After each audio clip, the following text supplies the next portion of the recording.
हाँ, तब मैंने भी किया होगा।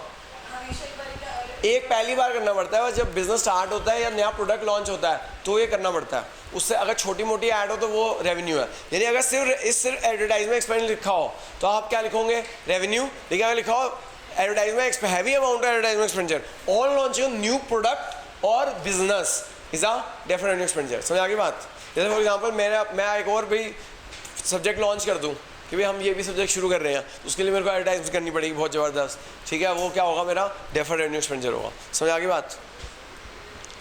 क्लियर है बच्चों? तो आपको पेपर में क्लासीफाई करना आएगा, क्लासीफाई करो कैपिटल एक्सपेंडिचर है, रेवेन्यू एक्सपेंडिचर है या डेफर्ड रेवेन्यू एक्सपेंडिचर है। ये 10 पॉइंट जो मैंने बताए हैं उनको याद कर लेना, इसी में से आएगा।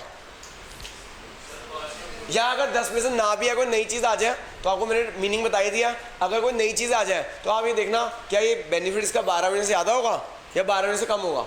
अगर 12 महीने से ज़्यादा होगा तो कैपिटल एक्सपेंडिचर, 12 महीने से कम होगा तो रेवेन्यू एक्सपेंडिचर। यानी वैसे मोर चांसेस 90% यही है, इन्हीं पॉइंट में से आएगा जो मैंने आपको एग्जांपल्स दिए हैं।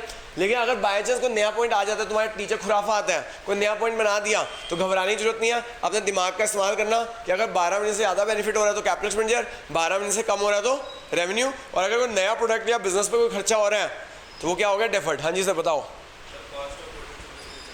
Sir cost of goods and services are revenue expenditure. Cost of goods and services are revenue expenditure. हाँ जो आगे चलते हैं जी, फिर आ जाओ रिसिप्ट्स के ऊपर आ जाओ। किसके ऊपर आ जाओ? हाँ जी रिसिप्ट्स। हमने एक्सपेंडिचर की डेफिनेशन कर ली, अच्छी तरह कर ली। मैंने बता दिया कि 3 तरह के एक्सपेंडिचर होते हैं, कैपिटल, रेवेन्यू एंड डेफर्ड। अब आ जाओ जो रिसिप्ट्स के ऊपर आ जाते हैं। अब हम रिसिप्ट्स क्या होती हैं? हाँ जो रिसिप्ट्स क्या होती है? पैसा आना। रिसिप्ट इज रिसिप्ट मतलब पैसा मिलना। रिसिप्ट इज अमाउंट रिसीव्ड, जो पैसे मिल चुके हैं, अमाउंट रिसीव्ड और रिसीवेबल जो मिलने वाले हैं। जैसे एग्जांपल आप लोग फीस दे चुके हो, कुछ बच्चों ने अभी देनी है, ठीक है? तो जो रिसीवेबल है वो मेरे लिए रिसिप्ट है। क्या है? अमाउंट रिसीव्ड और रिसीवेबल जो मिल चुकी है या मिलने वाली है। फॉर सेल ऑफ एसेट, या हमने कोई एसेट बेचा या कोई और फॉर सर्विसेज, और for sale of goods and services. मैं आपको सर्विसेज बेच रहा हूँ अपनी, sale of goods and services. तो मैं सर्विसेज दे रहा हूँ तो आप मेरे को सर्विसेज के कारण पैसे मिल चुके हैं या मिलने वाले हैं, तो वो क्या होगी? मेरी रिसिप्ट। क्या हो गई? समझ आ गया बच्चों?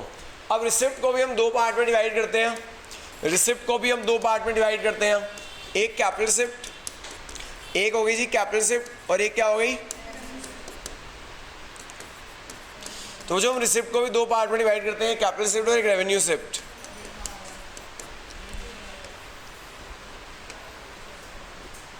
हाय बच्चों, हम रिसिप्ट्स को भी 2 पार्ट में डिवाइड करते हैं। एक होती है कैपिटल रिसिप्ट और एक क्या होती है? Revenue receipt. क्या हुआ, जा रहे हो? हाय जो रिसिप्ट को भी 2 पार्ट में डिवाइड करते हैं, एक होता है कैपिटल रिसिप्ट और एक होती है रेवेन्यू रिसिप्ट। तो बच्चों मीनिंग, बच्चों कैपिटल रिसिप्ट का मीनिंग क्या होता है? देखो जो रेवेन्यू मीनिंग, जो ऐसी रिसिप्ट जो ऑर्डिनरी कोर्स ऑफ बिजनेस में मिले वो क्या होती है? नहीं revenue receipt which is in ordinary course of business, जो हमें ऑर्डिनरी कोर्स ऑफ बिजनेस में मिले उसे हम क्या बोलते हैं बच्चों? बता रहा हूँ madam, ordinary course of business में जो रिसीव हो which is in ordinary course of business is a revenue receipt. जैसे मेरा काम क्या है? मेरा ऑर्डिनरी कोर्स ऑफ बिजनेस क्या है? पढ़ाना। मेरा ऑर्डिनरी कोर्स ऑफ बिजनेस क्या है? तो पढ़ाने के ऑर्डिनरी कोर्स में मेरे को क्या मिलता है? Tuition fee. क्या मिलती है? Tuition fee is my revenue receipt. Tuition fee is my, समझा की बात? और कैपिटल रिसिप्ट क्या होती है? अच्छा जो बंदा गुड्स बेच रहा है, उसके जो ऑर्डिनरी कोर्स ऑफ बिजनेस में जो पैसे मिले वो गुड्स बेच कर, वो रेवेन्यू रिसिप्ट। सेल ऑफ, जिस बंदे का काम है गुड्स बेचना, sale of goods is a revenue receipt. Capital receipt क्या होती है? Which is received not in ordinary course of business, which is received जो हमें पैसे मिलते हैं not in ordinary course of business, जो ऑर्डिनरी कोर्स ऑफ बिजनेस में नहीं मिलते हैं, जो ऑर्डिनरी कोर्स ऑफ बिजनेस में नहीं मिलते हैं, जो हमें ऑर्डिनरी कोर्स ऑफ बिजनेस में नहीं मिलते हैं, वो क्या हो गई? आपकी कैपिटल रिसिप्ट हो गई। क्या हो गई? जो हमें ऑर्डिनरी कोर्स ऑफ बिजनेस में नहीं मिलते उसे क्या बोलेंगे? Capital receipt. क्या बोलेंगे?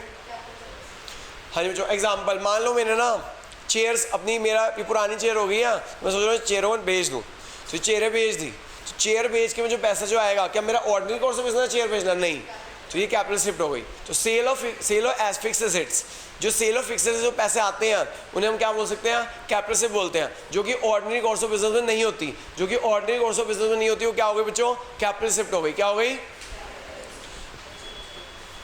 नेचर बच्चों, इसकी नेचर क्या होती है? Capital shift, capital shift are non recurring in nature. जो कैपिटल शिफ्ट होती है ना, वो नॉन रेकरिंग इन नेचर होती है, कभी कभी होती है। बच्चों मेरा काम है पढ़ाना, मैं फर्नीचर रोज रोज थोड़ी बेचूंगा, कभी कभी बेचूंगा ना। फर्नीचर मुझे पुराना हो गया तो मैं बस बेच देता हूँ, कभी कभी बेचूंगा, रोज रोज थोड़ी बेचूंगा। लेकिन मुझे रेवेन्यू सिर्फ रेकरिंग इन नेचर होती है, ये तो मेरा रोज कोई ना कोई बच्चा फीस ले ही आता है। हाँ, रोज हमारा काम ही यही है ना। जैसे मेरी ट्यूशन फी रेकरिंग नेचर है, कभी कोई ले आएगा कभी कोई ले आएगा, फर्स्ट इंस्टॉलमेंट हो गई, सेकंड इंस्टॉलमेंट हो गई, थर्ड इंस्टॉलमेंट हो गई, पूरे साल आती ही रहती है पैसे। ठीक है, जो गुड्स बेचता है पूरे साल बेचता ही रहता है। समझ आ गया बच्चों बात? हाँ, जो एग्जाम्पल क्या है? कैपिटल शिफ्ट का एग्जाम्पल है सेल ऑफ फिक्स्ड एसेट। आपने कोई फर्नीचर बेचा, बिल्डिंग बेची, आपने फर्नीचर बेचा, बिल्डिंग बेची, इसका एग्जाम्पल क्या? गुड्स एंड सर्विसेज से जो पैसे आते हैं वो इसका एग्जाम्पल है। जो गुड्स एंड सर्विसेज एग्जाम्पल इसका है। समझ आ गया बच्चों? हाँ जी मैडम। मैडम रेंट रिसीव आपका कहते हैं, और अगर आपका काम है, देखो कई बंदों का काम ही होता है किराए पे चढ़ाना, और उसका हाँ ऐसे कई लोग होते हैं जिन्होंने प्रॉपर्टियों को किराए पे दिया होता है और वो किराए का रेंट खाता है। अगर वो उसका काम ही यही है तो वो रेवेन्यू शिफ्ट है, कुछ और काम नहीं कर रहा। तो मतलब ये अगर उसका मेरा काम तो वही पढ़ाना है, मेरे को कहीं से रेंट मिलता है, वो कैपिटल शिफ्ट है मेरे लिए। अगर ऑर्डिनरी को अगर देखो मैडम हमने ना रेंट पे चढ़ा रखी है तो हर महीने आता है रेंट, तो ऑर्डिनरी है। देखो हर महीने रेंट आता है तो ऑर्डिनरी है, ऑर्डिनरी कोर्स ऑफ बिजनेस है। देखिए अगर हर महीने नहीं आता तो वो रेवेन्यू है। ठीक है, सॉरी ऑर्डिनरी तब होगा अगर हर महीने आता है, कभी कभी कोई इनकम हो जाए वो कैपिटल शिफ्ट है। हाँ मैडम, वो भी कैपिटल शिफ्ट है, मेरा ऑर्डिनरी कोर्स ऑफ बिजनेस नहीं है मैडम। तो ये रोज रोज का काम नहीं होना चाहिए। अगर हमने मान लो मैं कबाड़ी वाला बन गया, फिर तो अगर ये कह रहे रोज बेचो तो कबाड़ी वाला बन गया, तो मेरा ऑर्डिनरी कोर्स ऑफ बिजनेस हो गया। कबाड़ी वाले के लिए बेचने के लिए तो ये ऑर्डिनरी है। मतलब आप समझ लो जो चीज़ रेगुलर बेसिस पे आती है वो रेवेन्यू शिफ्ट होती है, जो कभी कभी आती है वो क्या हो गई? Capital shift. तो बच्चों इसकी नेचर रेकरिंग, जो चीज़ रेकरिंग डेली बेसिस पे है या रेगुलर बेसिस पे है वो आपकी रेवेन्यू शिफ्ट। जो रेगुलर बेसिस पे ना है वो क्या हो गया? Non recurring. समझ आ गई? एग्जाम्पल देखो जी, अगले पेज पे एग्जाम्पल है, ये आएगा जो आपको पेपर में आजकल ऐसे क्वेश्चन आएंगे, या तो आपको डिफरेंस आ जाएगा। हाँ ये डिफरेंस आ सकता है जो difference between revenue shift and capital shift बताओ। 3 नंबर का आ सकता है, 3 पॉइंट में लिख दिया। 3 नंबर का आ सकता है, 3 पॉइंट में लिख दिया। फिर क्लासीफाई करना आ सकता है, फिर जो क्लासीफाई करना आ सकता है, देखो जी क्लासीफाई करना आ सकता है, पढ़ो। Classify whether it is a capital shift और रेवेन्यू शिफ्ट। क्लासीफाई करना आ सकता है जो कैपिटल शिफ्ट है या रेवेन्यू शिफ्ट है, पढ़ो। Sale of furniture, sale of furniture is a capital shift, लिख लेना इसके आगे। Sale of furniture is a capital shift, sale of furniture is a capital shift. Okay, sale of furniture is a capital. आगे लिखो sale of furniture by, ये furniture dealer लिख लेना, लिखा हुआ नीचे sale of furniture by furniture dealer. बच्चों dealer ने फर्नीचर बेचा, डीलर का तो काम है, डीलर का तो डीलर का काम है फर्नीचर बेचना, उसके लिए रेवेन्यू शिफ्ट हो गई। उसके लिए क्या हो गई? Sale of share securities, sale of share securities है capital shift. Sale of share securities है capital shift, sale of share securities है कैपिटल शिफ्ट। आ गया sale of share security by share broker. Share broker का तो यही काम होता है, रोज शेयर खरीदना बेचना, उसके लिए रेवेन्यू शिफ्ट हो गई। उसके लिए क्या हो गई? आगे लिखा जो sale of goods, sale of goods is revenue shift. Revenue from services, revenue shift. ठीक है तो जो या तो इसके अंदर ये क्वेश्चन आएगा क्लासीफाई कैपिटल शिफ्ट और रेवेन्यू शिफ्ट, या फिर क्वेश्चन आएगा difference between capital shift and revenue shift. दोनों में से कोई भी क्वेश्चन आ सकता है। ओके, अब आगे चलते हैं जो एसेट्स। अब आगे चलते हैं जो एसेट्स। बच्चों जो मैंने अकाउंटिंग विषय कराया था, एसेट का मीनिंग तो वहीं में बता दिया था आपको, लेकिन आपसे ये पूछा नहीं जाएगा एसेट क्या होते हैं, आपसे क्लासिफिकेशन पूछी जाती है यहाँ पे। वैसे एसेट्स में क्या होते हैं मैंने आपको अकाउंटिंग विषय के दौरान बताया था। Assets are rights, assets are और properties, assets are rights or properties which provide economic benefit in future, which provide economic benefit in future। Asset वो राइट होते हैं या प्रॉपर्टीज होते हैं जो हमें इकोनॉमिक बेनिफिट प्रोवाइड करेंगे फ्यूचर में। ठीक है बेटा, तो एसेट्स आर राइट्स और properties which provide economic benefit in future, जो हमें प्रोवाइड करेंगे इकोनॉमिक बेनिफिट प्रोवाइड करेंगे फ्यूचर में। अब जो एसेट्स को ना 3 चीज़ों में क्लासीफाई करते हैं, एसेट्स को हम 3 चीज़ों में क्लासीफाई करते हैं, एक नॉन करंट एसेट्स, एक नॉन करंट एसेट्स, एक करंट एसेट्स, और तीसरे क्या, फिक्टिशियस एसेट, झूठे एसेट।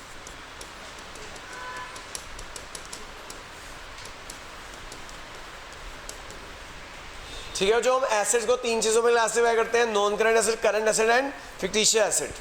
फिर बच्चों ये नॉन करंट एसेट को फर्दर क्लासिफाई किया जाता है 3 चीज़ों में, सॉरी 2 चीज़ों में, एक फिक्स एसेट्स और एक इन्वेस्टमेंट।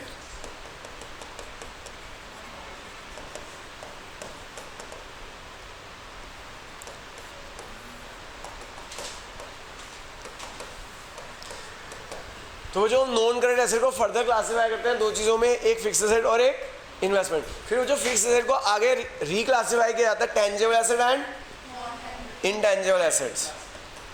इसको हम आगे डिवाइड करते हैं एसेट्स को 2 चीज़ों में, टेंजिबल एसेट और intangible assets, tangible asset and intangible assets.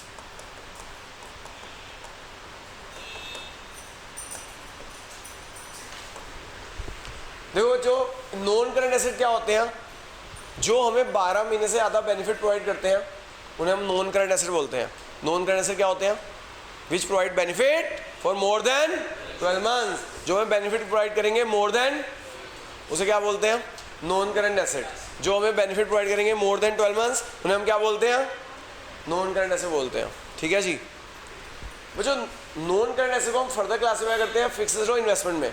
Fix asset वो नॉन करंट एसेट होते हैं जो हमारे बिजनेस में इन्वेस्ट होते हैं, जो हमारे बिजनेस में इन्वेस्ट होते हैं और हमें बेनिफिट प्रोवाइड करेंगे 12 महीने से ज़्यादा। और इन्वेस्टमेंट क्या होती है, जो अपने बिजनेस में पैसा इन्वेस्ट नहीं कर रखा, किसी दूसरे के बिजनेस में इन्वेस्ट कर रखा है। अगर मैं रिलायंस की शेयर खरीद लेता हूँ, अगर मैं रिलायंस की शेयर खरीद लेता हूँ तो ये इन्वेस्टमेंट है, क्योंकि मैंने अपने बिजनेस में इन्वेस्ट नहीं किया, मैंने किसके इन्वेस्ट किया, रिलायंस के बिजनेस में इन्वेस्ट किया। डिबेंचर्स खरीद लेता हूँ किसी दूसरी कंपनी के, तो वो इन्वेस्टमेंट है। यानी कि जो नॉन आपके फिक्स रेट होते हैं वो पैसा इन्वेस्टेड होता है अपने ओन बिजनेस में, लेकिन जो इन्वेस्टमेंट होती है वो किसी दूसरे के बिजनेस में हमने पैसा इन्वेस्ट कर रखा होता है। समझ आ गई बात। ये दोनों ही 12 महीने से ज़्यादा के लिए है, ये दोनों ही 12 महीने से ज़्यादा के लिए से नॉन करंट एसेट है। ये पैसा हम अपने बिजनेस में इन्वेस्ट कर रहे हैं और ये पैसा हम किसी दूसरे के बिजनेस में इन्वेस्ट कर रहे हैं। समझ आ गई बात। यानी अगर आप किसी कंपनी के शेयर्स खरीद लेते हो, डिबेंचर खरीद लेते हो, तो वो इन्वेस्टमेंट है, वो आप किसी दूसरी के खरीद रहे हो। अगर अपने बिजनेस में पैसा डालते हो तो वो फिक्स एसेट है। ठीक है, अब फिक्स एसेट 2 तरह के होते हैं जी, एक होता है टेंजिबल एसेट और एक क्या होते हैं, टेंजिबल एसेट क्या होता है, जो which have physical existence, which have हाँ जी, विच हैव फिजिकल एग्जिस्टेंस, जिसको आप टच कर सकते हो, जिसको आप टच कर सकते हो क्या होते हैं, टेंजिबल एसेट। तो टेंजिबल एसेट का एग्जांपल, जो ऐसे भी इसके क्वेश्चन कैसे आएंगे, give 2 example of tangible asset, give 2 example of. ठीक है, और इनटेंजिबल एसेट क्या होते हैं, which do not have physical existence. Tangible asset क्या होते हैं, जिसकी फिजिकल एग्जिस्टेंस होती है, जिसे आप टच कर सकते हो। गुडविल क्या होती है, और इनटेंजिबल एसेट क्या होते हैं, जिसकी फिजिकल एग्जिस्टेंस नहीं होती, जिसको आप फील कर सकते हो, जिसको आप क्या कर सकते हो। हाँ, तो टेंजिबल एसेट का एग्जांपल बताओ, जो लैंड, लैंड को आप टच कर सकते हो, building, plant and machinery, furniture. तो जो ऐसे भी क्वेश्चन आ सकते हैं आपको कि give 2 examples of tangible asset या इनटेंजिबल एसेट, या फिर क्लासिफाई करना भी आ सकता है। ऐसा क्वेश्चन भी आ सकता है क्लासिफाइड, कि ये टेंजिबल है या इनटेंजिबल है। तो वो जो land, building, plant, machinery, furniture, और बताओ बच्चों, ये सुना है आपने लाइव स्टॉक। क्या होता है लाइव स्टॉक, किसी को पता है लाइव स्टॉक क्या होता है? Live stock, live stock is a tangible asset. हाँ जी, क्या, एनिमल्स। तो लाइव स्टॉक होता है जो एनिमल्स को बोलते हैं, जैसे जो लोग गाय, भेड़, बकरी, काओ, बफेलो, हॉर्स, शीप, इन सबको क्या बोलेंगे, लाइव स्टॉक, क्योंकि इनका भी तो बिजनेस है ना, दूध का बिजनेस होता है, तो लाइव स्टॉक रखते हैं, उनको लाइव स्टॉक रखना पड़ता है। जो दूध का बिजनेस करते हैं उनको बफेलो और काओ रखनी पड़ती है, शीप रखनी पड़ती है। तो काओ, बफेलो, शीप, हॉर्स, ये सब क्या है जो लाइव स्टॉक है। तो live stock is a asset. समझ आ गया। इसके अलावा बच्चों टेंजिबल एसेट में आ जाएंगे free hold premises, lease hold premises, free hold premises, lease hold premises. ये जो आगे आगे ये सब काम आएंगे, ये टर्म्स लाइव स्टॉक, ये हम ये यूज़ करेंगे काओ बफेलो के लिए। काओ बफेलो यूज़ नहीं करते यहाँ पे। आएगा आगे काओ खरीदी, तो ये मत लिख देना काओ आई और कैश गया। लिटरली ये क्वेश्चन है, उसने हॉर्स खरीदा, तो बच्चे एक बच्चे ने लिखा एंट्री हॉर्स, मतलब हॉर्स आया और कैश गया। ऐसा नहीं लिखना भाई, गलत हो जाएगा। लाइव स्टॉक आया और कैश, अकाउंटिंग क्वेश्चन में आ गया हमने घोड़ा खरीदा, तो ये मत लिख देना ऊपर घोड़ा और कैश जा रहा है, घोड़ा आ रहा है। लाइव स्टॉक आ रहा है और कैश जा रहा है। समझ आ गई जो बात, यही टर्म यूज़ होंगी, पहले बता रहा हूँ। इसके अलावा एक होता है जो फ्री होल्ड प्रीमिसेस, एक होता है लीज होल्ड प्रीमिसेस, एक होता है फ्री होल्ड प्रीमिसेस, एक होता है lease hold premises. Free hold premises, lease hold premises, वो जो क्या होते हैं lease hold premises, free hold premises, पता है तुम्हें? किसी बच्चे को पता है भाई फ्री होल्ड प्रीमिसेस क्या होते हैं, लीज होल्ड प्रीमिसेस क्या होते हैं? क्या?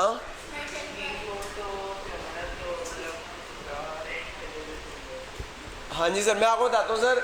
जो आपको पता है जितने भी हमारे घर थे ना, जितने हम जहाँ पे रहते हैं घर, 90 पहले ना सारे 100% घर लीज होल्ड थे।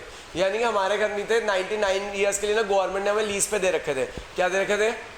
ये जितने भी घर हैं आप जहाँ रहते हो, ये जहाँ पे खड़ा हूँ मैं, ये सब 99 ईयर्स की लीज पे थे। कितने ईयर्स की लीज पे हैं? अभी बताता हूँ, पूरी कहानी सुनो। पहले जब बने थे तो गवर्नमेंट ऑफ इंडिया ने हम सबको 99 ईयर्स की लीज पे दिए थे। लीज मतलब रेंट पे देना, यानी कि जितने भी आगे घर जहाँ पे रह रहे हो 99 ईयर्स की लीज पे दिए हुए गवर्नमेंट ने आपको। कितने ईयर्स पे लीज पे दे रखे हैं? ये 99 ईयर्स के बाद गवर्नमेंट ने आपसे वापस ले लेने थे। क्या ले लेने थे? फिर बाद में गवर्नमेंट ने एक स्कीम लगाई कि आप हमें इतने पैसे दे दो तो हम आपका घर फ्री होल्ड कर देंगे। क्या कर देंगे? यानी फ्री होल्ड के बाद 99 ईयर्स के बाद भी आपसे नहीं लिया जाएगा घर।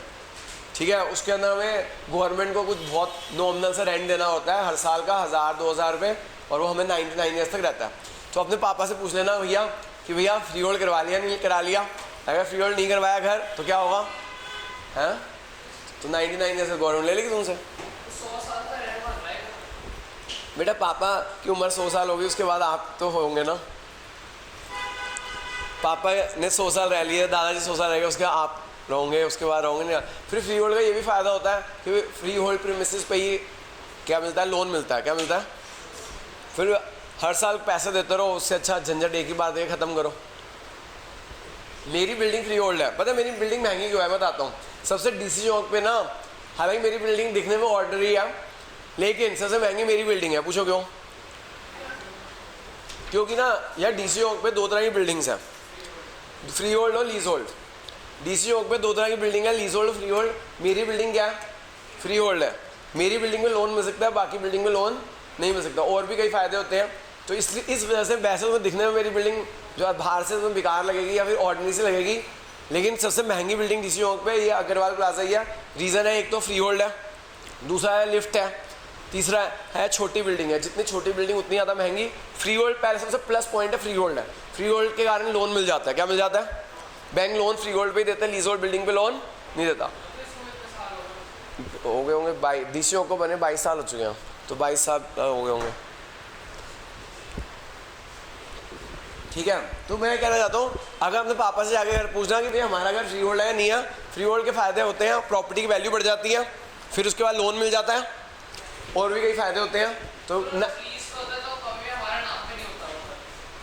राइट है आपके, आप राइट 99 ईयर्स तक यूज़ कर सकते हो। आप लीज किसी को बेच भी सकते हो, ये भी होता है। हाँ, घर आपके नाम नहीं है, मतलब आपको ये कहा गवर्नमेंट इंडिया के नाम पे। ठीक है, पहले सारे घर लीज होल्ड ही थे, बाद में सबने फ्री होल्ड करवाए थे।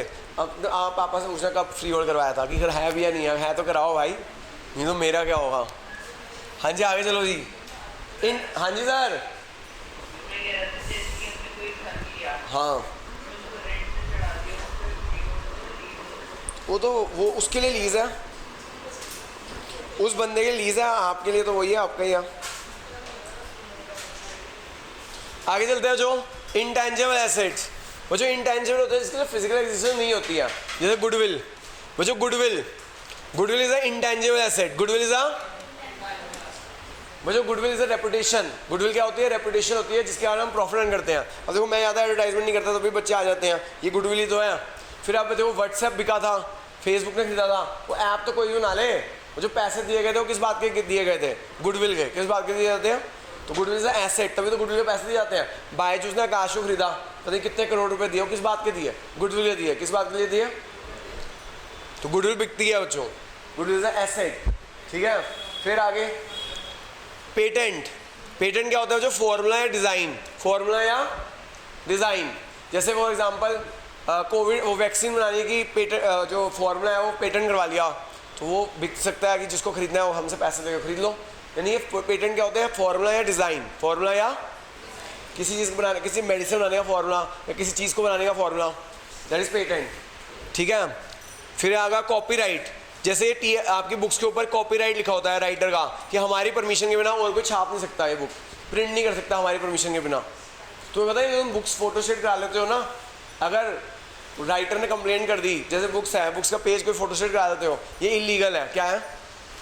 हाँ, ये जो बुक्स तुम फोटोस्टेट करा लेते हो ये इलीगल है, उनका कॉपीराइट है, उनकी परमिशन के बिना तुम फोटोस्टेट भी नहीं करा सकते। ये तो इंडिया है, अगर तुम फॉरेन में होते ना और तुम ऐसे फोटोस्टेट कराओ तुम जेल में पहुंच जाओ, ठीक है। ये तो इंडिया में सब कुछ हो जाता है, इंडिया में कुछ कहता नहीं, लेकिन लीगली ये अलाउड नहीं है। आप किसी बुक को फोटोस्टेट नहीं करा सकते हो क्योंकि उसकी परमिशन के बिना, उनके कॉपीराइट है उनके पास कि हमारी परमिशन के बिना आप पब्लिश नहीं कर सकते, फोटोस्टेट नहीं करा सकते हो। समझ आई बात? वो तो इलीगल है, आप आपकी टीचर इलीगल काम करवा रही है, ठीक है। वो तो ये इंडिया में सब कुछ चलता है, लेकिन अगर आप मान लो फॉरेन में होते तो आप जेल के अंदर होते। समझ आ गई बात? आगे चलते हैं हम। गुडविल, पेटेंट, कॉपीराइट, ये सब बच्चों इंटेंजिबल। ट्रेडमार्क, ये जो ट्रेडमार्क होते हैं, नाइकी का जो टिक है ट्रेडमार्क है, साइन या साइन कह लो या फिर लेटर कह लो, है सिंबल कह लो। जैसे नाइकी का टिक है, प्यूमा का डिज़ाइन है, फिर वो क्या नाम है, एयरटेल का ए है, ठीक है, सुमित डाइन ग्लासेस का SD है। आगे चलते हैं जी, हाँ जी आगे चलते हैं। ट्रेडमार्क, ये सब इंटेंजिबल एसेट होते हैं जो क्या होते हैं। आगे चलते हैं जो इन्वेस्टमेंट्स। हाँ, जो इन्वेस्टमेंट्स क्या होती हैं? इन्वेस्टमेंट जो होती है हम किसी दूसरे के बिजनेस में इन्वेस्ट करते हैं। इन्वेस्टमेंट क्या होती है? जो हम किसी दूसरे के बिजनेस में इन्वेस्ट करते हैं। जैसे हमने इन्वेस्ट किया कहाँ पे इन्वेस्ट किया? शेयर्स खरीद लिए, shares in Lions, shares in किसी कंपनी के हमने शेयर्स खरीद लिए, shares in Lions, Tata, shares खरीद सकते हैं ना, लायंस के शेयर, कोई भी कंपनी के शेयर खरीद ले तो ये इन्वेस्टमेंट है। डिबेंचर्स खरीद सकते हैं, डिबेंचर्स लेंडर्स होते हैं, हमें बोरो करना, किसी कंपनी को उधार देना, तो वो डिबेंचर्स के थ्रू दिए जाते हैं। शेयर्स और डिबेंचर खरीद लेना, डिबेंचर से आप बोरो कर रहे हो, शेयर से आप एक तरह काइंड ऑफ ओनर बन जाते हो। इसके अलावा आप लोगों के पास प्रॉपर्टीज, इन्वेस्टमेंट इन प्रॉपर्टीज होती है, रेंट खाने के लिए, रेंट मिलने के लिए आप इन्वेस्टमेंट करते हो प्रॉपर्टीज में। इन्वेस्टमेंट इन प्रॉपर्टीज, इन्वेस्टमेंट इन प्रॉपर्टीज। तो वो जो क्वेश्चन कैसे आएगा? क्वेश्चन कैसे आएगा? आपको ऐसे आ सकता है। आजकल जो थ्योरी आ रही है ना, दो तरह से आती है। पहले हमारे टाइम तो यही आती थी, एक्सप्लेन नॉन करंट एसेट। आजकल ये नहीं आती नॉन करंट एसेट। आपसे पूछ रहे हैं give two example of tangible asset या give two example of intangible asset. तो एग्जांपल्स ये आपको क्लियरली होना चाहिए, ये टेंजिबल है, ये इनटेंजिबल है, ठीक है, और ये इन्वेस्टमेंट्स है। तो क्लासीफाई करना आ जाएगा, ये टेंजिबल है, ये इनटेंजिबल है, ये इन्वेस्टमेंट है। या तो आपको एक ना बहुत सारे एसेट बैलेंस शीट दे दी जाएगी, हाँ मैं कह रहा हूँ, या तो आपको बहुत सारे एसेट दे दिए जाएंगे, उनमें से कहेगा कैटेगराइज करो कि कौन से टेंजिबल है, कौन से इंटेंजिबल है, कौन से इन्वेस्टमेंट है, कौन से करंट एसेट है, कौन से फिक्टिशियस एसेट है। समझ आ गई बात? ऐसा क्वेश्चन भी आ सकता है। हाँ जी आगे चलते हैं। जो करंट एसेट्स, करंट एसेट क्या होते हैं? जो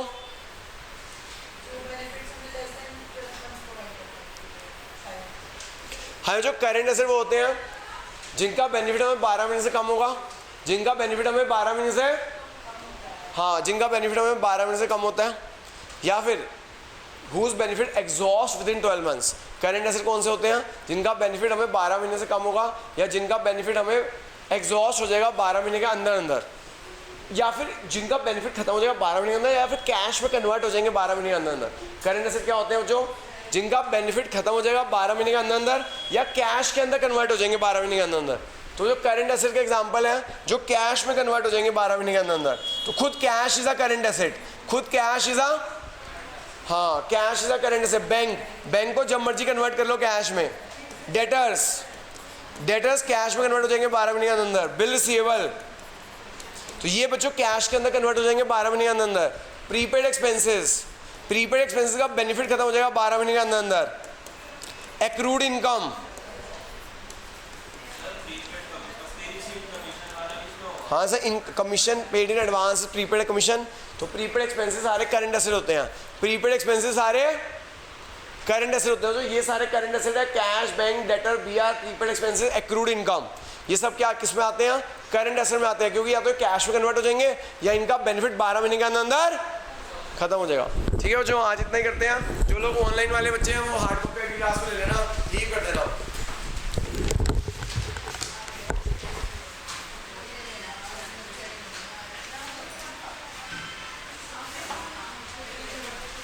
लीव कर देना बच्चों।